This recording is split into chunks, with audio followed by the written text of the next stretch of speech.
Bom, a gente começa com informações que vêm quentinhas lá do blog da Rose sobre a decisão, né? O presidente do STF, o Supremo Tribunal Federal, o Dias Toffoli, ele confirmou ontem uma liminar que suspendia a demissão dos comissionados da Prefeitura de Campinas até o julgamento final da ação judicial.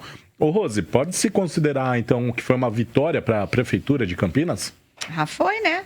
Porque a prefeitura não vai precisar demitir até que se tenha o trânsito em julgado. O ministro, o Dias Toffoli, na verdade, ele se posicionou em relação... Ele deu uma liminar suspendendo já a demissão em julho desse ano. Aí o Ministério Público de Campinas e o presidente da PGR, Augusto Aras, recorreram e pediram para que se restabelecesse a primeira decisão, que foi a decisão do TJ, que mandou demitir todo mundo. De assessores diretos, que não são aqueles servidores que ficam em cargos de comissão, são 520, 530. Mas, no geral, são 1.153 cargos que teriam que tirar essas pessoas desses cargos por ordem do Ministério Público. E por que o Ministério Público pediu a dispensa? Por abuso e uso político dos cargos. Então, foi feita uma pesquisa do próprio Ministério Público de pessoas que não precisariam, ou pessoas que não deveriam estar em alguns cargos. Eu já falei aqui de uma pessoa que ganhava 5 mil para organizar fila no CEPAT, que é aquele órgão de distribuição de vagas de emprego. Tinha pessoas indicadas por deputados, tem sobrinha de secretário também, que era, inclusive, essa assessora que foi indicada pelo deputado Carlos Sampaio, é sobrinha de secretário municipal. Então, houve, segundo o Ministério Público, um abuso. Mas o que a Prefeitura alegou? A Prefeitura alegou, Zezé, pedindo a manutenção da liminar, ou pelo menos a liminar, que iria provocar um desserviço e prejuízo, tanto econômico quanto na prestação de serviço para a população. Haveria uma desassistência à saúde, educação e vários tipos de trabalhos. E a Prefeitura também alegou que não teria recursos ou dotação orçamentária para poder pagar a rescisão da demissão desses 1.153 comissionados, que daria cerca de 14 milhões e 500 mil reais.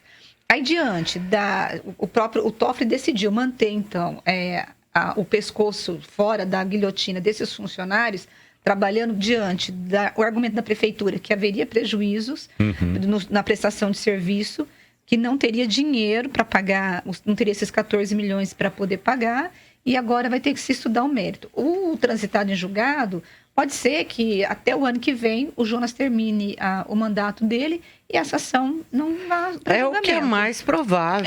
Os 14 milhões, só para deixar claro, seria o valor da exoneração, né? Isso, não é o total da rescisão. do valor de salários, né, desses comissionados. Não, é a rescisão, que você tem que pagar quando se rescinde o contrato. Mas dos comissionados aí, você tem gente que ganha 10 mil, gente que ganha 13, gente que ganha 8, gente que ganha 7.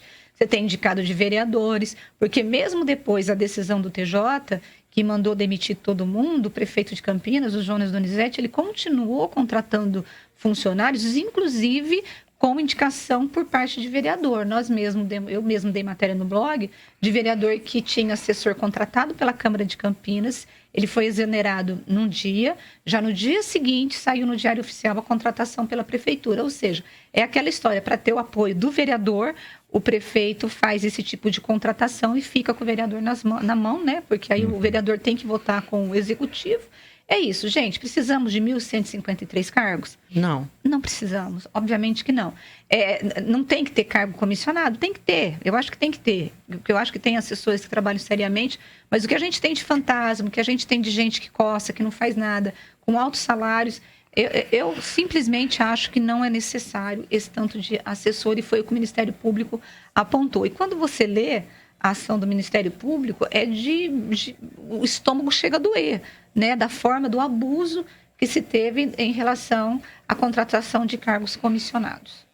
Pena que não é todo mundo, né? A gente vê aí o Dias Toffoli, está entre esses que não são como grande parte aí da população, que se sente aviltada, sabe, com a prática desse tipo de política, ainda sustentada nessa história de comissionados e que bota lá em cargo para atender deputado, para atender vereador, né? A gente quer que isso mude. Acho que não vai ser é fácil mudar, porque nós estamos vendo aí o quanto o resquício do antigo continua. Mas vamos continuar lutando, né? Eu acho que o Ministério Público, às vezes, comete abusos. Não sei, às vezes eu ouço prefeitos falando de situações que eu falo, nossa, aí carregou um pouco nas tintas. Mas não é nesse caso aqui que foi carregado nas tintas. Eu acho que daria para se colocar a mão na consciência e falar, tem razão, né? Está provado aí o absurdo da prática. Mas... eu estou fazendo um cálculo aqui que não deu certo, porque eu sou de humanas, mas assim, se a gente pensar num salário mínimo para cada um desses 1.000 vereadores, não, assessores, né, servidores, se a gente multiplicar então R$1.000 por 1.000 servidores, a gente já vai ter 1 milhão. Então, 1 milhão por mês de salário. E aí, se a gente for ver que a exoneração toda ela custaria 14 milhões, então em 14 meses seria pago esse valor, contando que é o salário mínimo para cada servidor, mas não é, né? Fez um acordo aí de 370 milhões. Ele estava esperando 360 e já foi um acordo no Refis, que foi com devedores da Prefeitura de Campinas, 370 milhões. Entraram para os cofres públicos cerca de 140 milhões, porque o acordo foi parcelado, né? Então tem dinheiro, né, Zezé? Mas a questão não é essa, né? Não é a questão do dinheiro, e nós sabemos que esse foi só um argumento usado para poder garantir que os cabos eleitorais ficassem. Porque, na verdade, são cabos eleitorais. Quer dizer, então nem vamos raciocinar aí assim, tipo, o dinheiro... Porque isso, essa não é a questão. Essa foi só uma desculpa, foi só um argumento, e vale de tudo e a justiça aceita tudo. Agora, o que eu acho importante é que a gente não aceite esse tipo de argumento e continue dizendo é um absurdo. Não queremos que a nossa cidade seja administrada assim.